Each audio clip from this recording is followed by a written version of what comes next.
surely the game of Europe is not over with so many people from a Eurosceptic country like Britain being involved. Well, there is hope. And it reminds me that maybe this French-German Robert Schuman was not the only founding father, but Churchill really was one of the founding fathers as well, when he had this idea to create a Council of Europe in 1946. So credit to the British. What would we be without the British in Europe? And I'm Dutch. What would Europe be without the Dutch? And I'm living in France. What would Europe be without France? We gave you the revolution. Thanks a lot.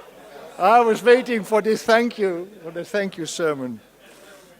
And now we're giving you a president who has the name Hollande, and you will see. Before I moved into France, I was very much involved in the generation of young, angry evangelicals trying to get involved into politics. And I was involved in a lot of initiatives around a working group in the parliament called Not by Bread Alone, trying to apply Christian ideas to concrete political issues. Now I'm living in France, and since I'm not having the French nationality, which is not due to France but to Holland, by the way, because the Netherlands does not allow me to keep both, which is not very European, I think.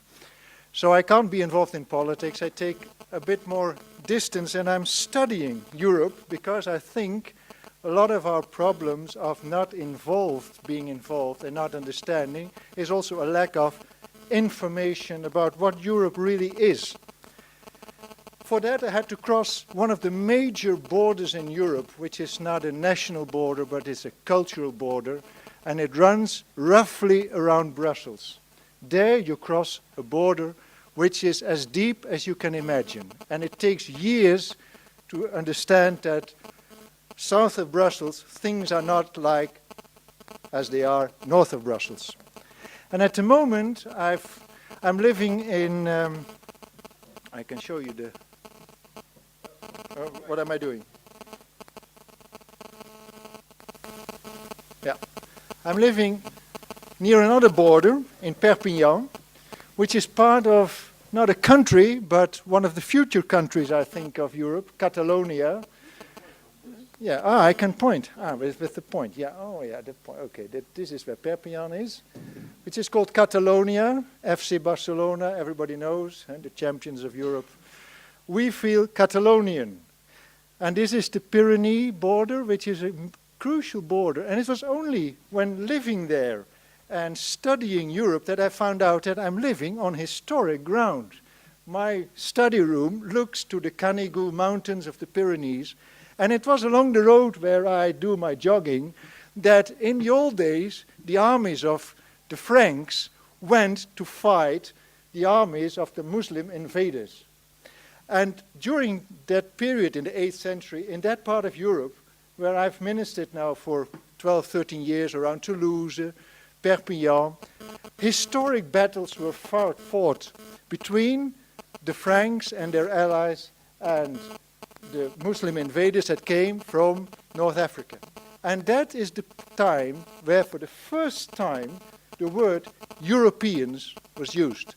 It is there that Europe was born, as an idea. Not as an area, but as an idea. The idea that some nations, some peoples belong together and that they are involved in a common project. And that this common project was very much related to a territory that should not be given in to the Muslim invaders. And so you have a romantic idea in the chronicles written in that time of Charlemagne, Charles the Great, Karel the Große, Karel the Grote, however you call him, he was called the father of the Europeans. And his mission was to keep this area free for Christianity. And from that time on, we have not just Europe as a geographical idea, but as a mental idea. And it is there that Europe was born as an idea. And you cannot talk about the European Union or about the European project without understanding the idea. What makes us Europeans? We feel very different from each other. And we can enumerate our difference, and we even have difficulty understanding each other. Greeks and British economists and German theologians and French journalists, we have a lot of problems. But when we meet together, all of us, in an airport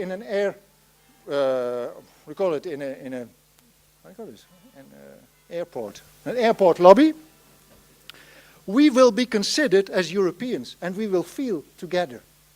What is this? There's a strange idea, and practice is always born in the world of ideas, and we have to be clear about it. So I found that my walk of life that has taken me along many countries in Europe, I end up feeling European. That's the only way to survive in Europe, is to be European. Because everything is muddled up. In Perpignan we have Anglican churches now. Who would ever thought of that? Who would ever thought of having Anglican churches in Perpignan? But we have them, and you have German evangelical churches in Barcelona. Everything is mixed up, so we become European in the end. But we still say that somewhere Europe stops. And that's again an idea. Now, what I did, I'm working in another kind of a problematic country. Is it a country? Belgium. Belgians say there's only one Belgian, and that's the king. And for the rest, we're Brussels, we're Flemish, we're what have you. They have 7 governments, and they're doing quite well, by the way. And I'm working in the Evangelical Theological Faculty, which is based in one of the historic cities in Leuven, in these premises, a former Jesuit seminary. And I found out that as I wanted to talk about Europe, that my students didn't have a clue about what was happening. And that they just took for granted the miracle of being able to work there with people from Eastern Europe, from Southern Europe, from Northern Europe. They just could come in without any problem. And I told them, you're living in a miracle here. And we're living in the outskirts of Brussels, our European capital. Brussels. The Flemish say it is our Jerusalem. We want to reclaim it. And in the meanwhile, French-speaking people live there. And if the population change is going to continue in 20 years' time, it will have a majority Muslim population in the capital of Brussels. This is Europe again. And I found that there is a lack of information. And I wanted to educate these young people who are preparing for key positions in churches to think Europeanly. Not as a kind of European centrism, to exclude, but to have another mindset about Europe. Because there is one problem when you... I developed a course on Europe and the Gospel. I have a manual here that will be available. And it's a tool in which I study Europe. And I will give you some snapshots of it, of main issues that we have to study and which we have to teach and to have to pass on. Because there is something that should not be just left to be lost. Now, it is part of a master's course, but elements of it, I've used it in other places where I teach this course, but that's not just so interesting. What are my purposes and what are our purposes? 5-fold. First of all, we need to explain and re-explain, because nothing is for granted, the particular relation between society, culture, and Christian religion in Europe. We need to retell that, because otherwise our next generation will not even have a clue of how this area of the world came into being. And this is what I like doing, and wherever you go in Europe, you have a story. And you always have a story of the Bible behind it. This is incredible. You go to a concert hall and secular atheists, they are singing the gospel to me. It is happening in Europe. They sing the music of Bach. We have to explain how this came about. We also want to gain a deeper understanding of Europe as an exceptional context for churches in mission, in a large sense of the world, not only evangelism, but also social mission. And identify mission challenges, because Europe is not like other places. And we have to explain why this is so. Every American worker in Europe will discover it. but who is going to explain it to him? We have to explain why Europe is an exceptional case. We also need to learn about cultural diversity and regional affinities. And I will come back to that in a moment. A very important purpose of what I want to do, and I see there is a dearth of material, of books that have a bird's eye view on Europe, is to create a European awareness among church leaders and concerned Christians as a basis for positive involvement. We need to create a positive awareness of what is at stake in Europe. And so we come to the last one, equip them to take part in the political and social cultural debates about the future development of Europe. We have a lack of information. We often do not know what we are talking about, and still we have so much to contribute. We have so much to say about the issues that are there. All the issues, political issues, they are the end result of long developments that have their roots in the place of the Christian church and the reactions to it. So when we understand it, we can more intelligently take part and say our word because we have a word to say. Now just to say a word about the general perspective, for many people, Europe begins where their country ends. I'm going into Europe, they say. That means I'm crossing my national border and I'm going into France. But when a French brother goes into Europe, he crosses the same border, but he goes into my country. Europe is where my country ends. So Europe is something from the outside. It is often loaded with negative images of Brussels bureaucracy, federalism, open borders, migration, flooding our country with migrants. Europe has a negative image because it is considered to be something outside. Here is my country, there is Europe. And even the Flemish people who have their Brussels capital in the middle of Europe, they think of Europe as something outside Flanders, which is of course not true. It's inside Flanders. But in their mind, it is way ahead. And for young Christians who prepare for mission work, for them, South Africa is closer than Italy. It's like that. And we have the negative Christian images that add to that, apocalyptic images. We talk about militant atheism, secular humanist agenda, and forced pluralism. Europe stands for all these horrible things that are going to be thrown and poured out over us as a result of Europe. So negative feelings abound. What I want to stress, and I think in our educational approach, our starting point must be, Europe is not outside, this is Europe. I am Europe. I am in Europe. We are Europeans. Whether we like it or not, this is our place. This is not an option to think about Europe. This is us. We are Europeans. That's not to exclude other parts of the world, but we are in it. So we need an inside perspective and say Europe's future is my future.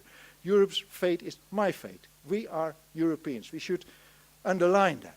We should underline that because otherwise we will miss the boat. Now I give you a few snapshots. I'm not going into everything of it, but what are the issues we're talking about on which we need to study? We need to study the exceptional situation of Europe. In Europe, Christianity, in contrary to other places of the world, is tied up with the past. This is our handicap. Europe considers Christianity to be an interesting but not relevant part of its history. And that means that methods and workers from other parts of the world do not understand why there is so much indifference. Because in Europe we have passed on to another story. That's the feeling. And you will find that almost nowhere in the world we have too much history to account for. And so we need to study our history to set the record straight.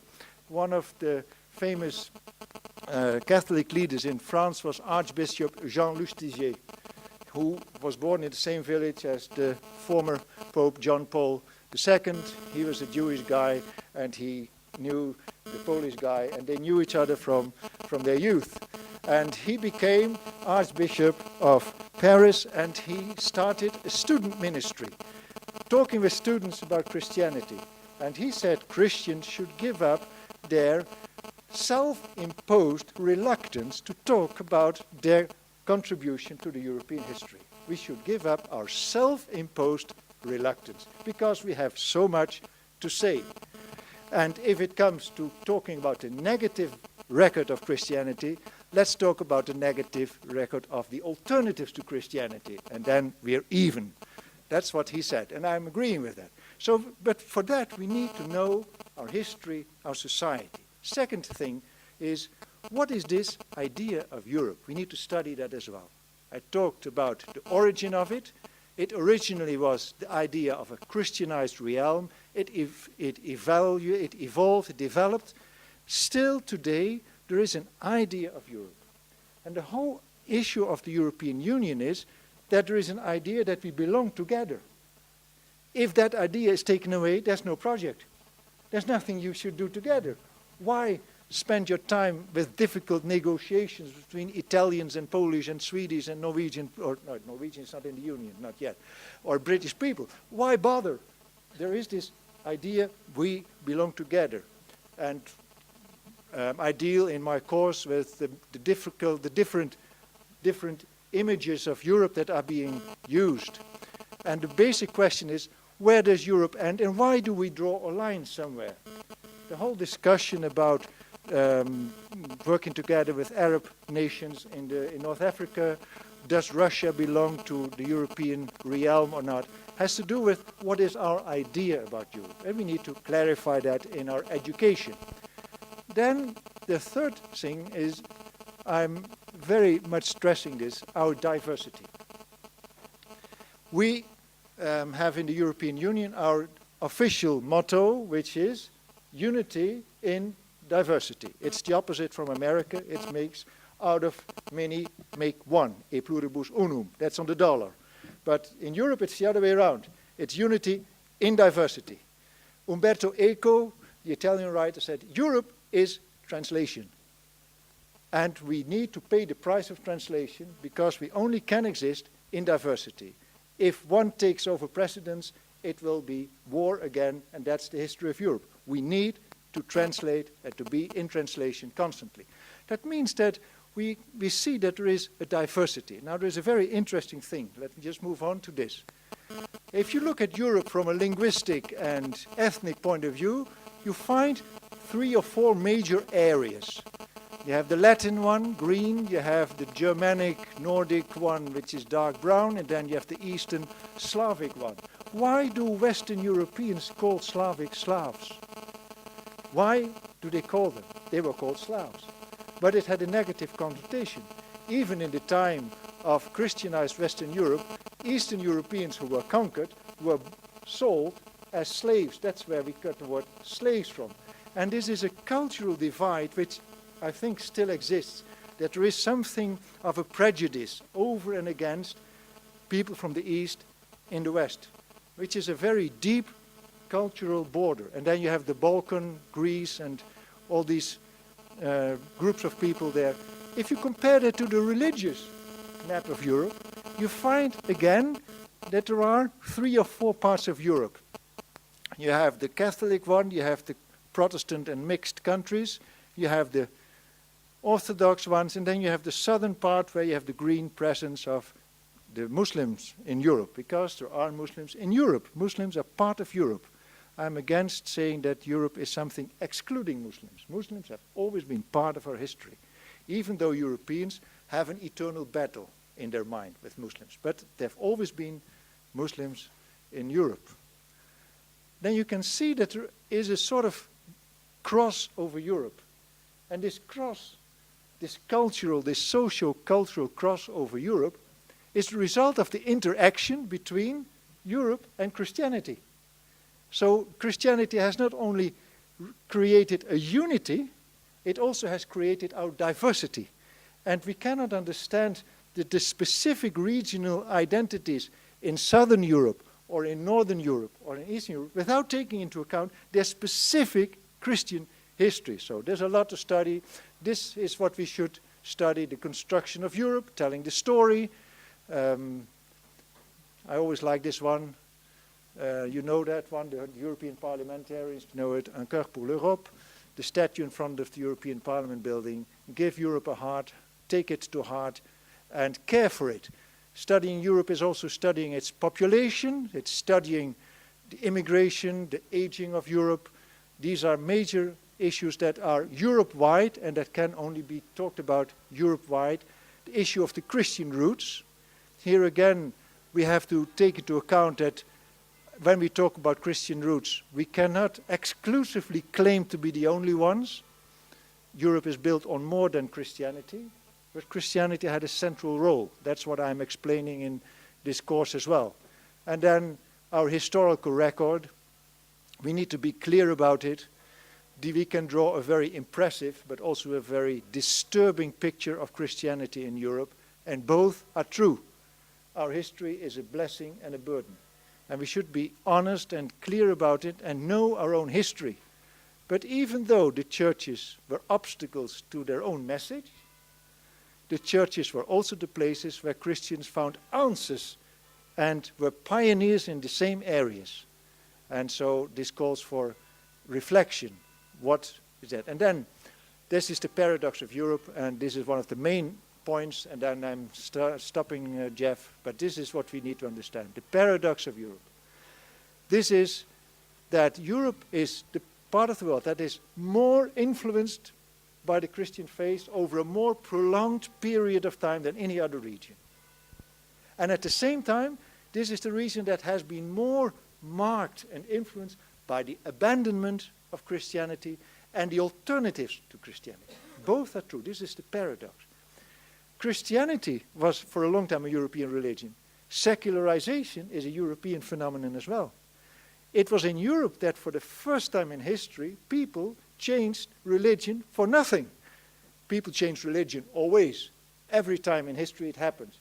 In Europe, for the first time in history, people stopped being religious. That was revolutionary, and it is a European thing, but it is a reaction to Christianity. And to understand the secular mind, we have to see that it is secularized Christianity. It is not secularized Buddhism.